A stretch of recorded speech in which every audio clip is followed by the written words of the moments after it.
So 3.11, determine the maximum allowable tensile load.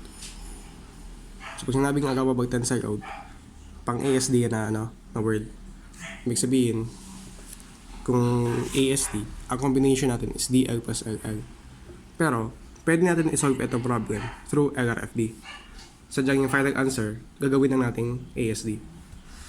So, same lang yung process niya. Check lang natin sa ending part. Okay. Sabi, yung ating final answer daw na maximum allowable tensile load, siya ay composed of 20%. 20% ng total is dead load. Yung 80% ng total is live load.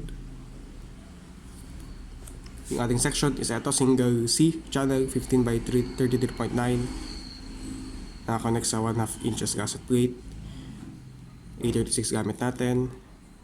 Tapos assume natin na yung mga butas dito sa C channel is para sa 3/4 inches diameter bolt.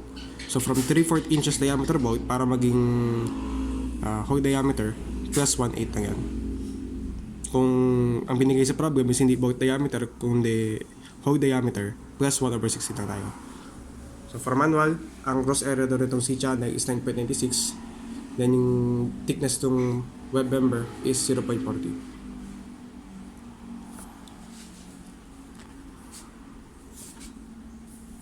Then shear load factor. Eto, di ko sure kung gagamit pa tayo nito kasi sa K7 walang C channel na nakalagay doon.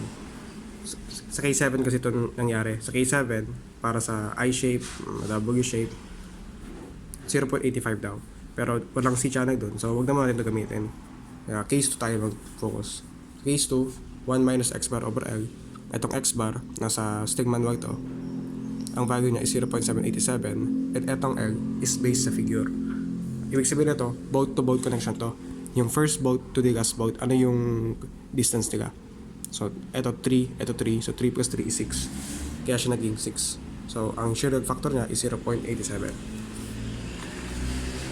So, solve tayo for yielding and fracture.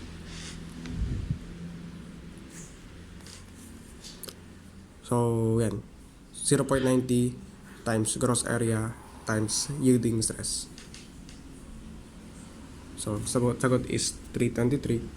Then, for fracture naman, ito ang formula natin.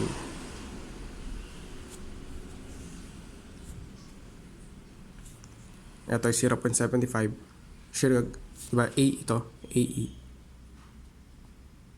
So, ang shear factor niya is 0.87. Then, yung net area is simply gross area minus area ng bolt. So, 9.86 gross area minus irang butas sa cross-section.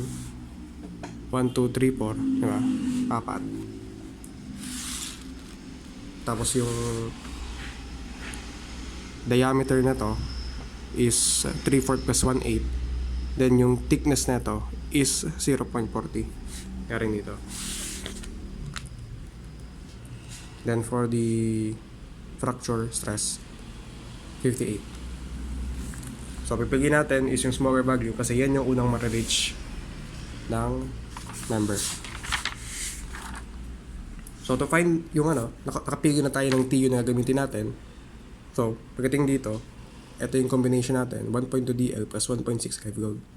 Sabi natin, ang dead load is 20% daw. Diba sabi, 20% ni allowable tensile load. Ito naman is 80% niya. Kaya, replace mo lang sa DL by 0.2 TA, si LL 0.8 TA.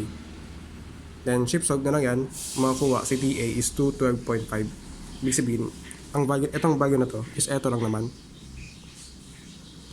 So yan actually yung sagot. Pero kung gusto mo malaman yung yung value ni dead load, so 212.5 times 0.2, eto siya. 212.5 times 0.8, eto siya.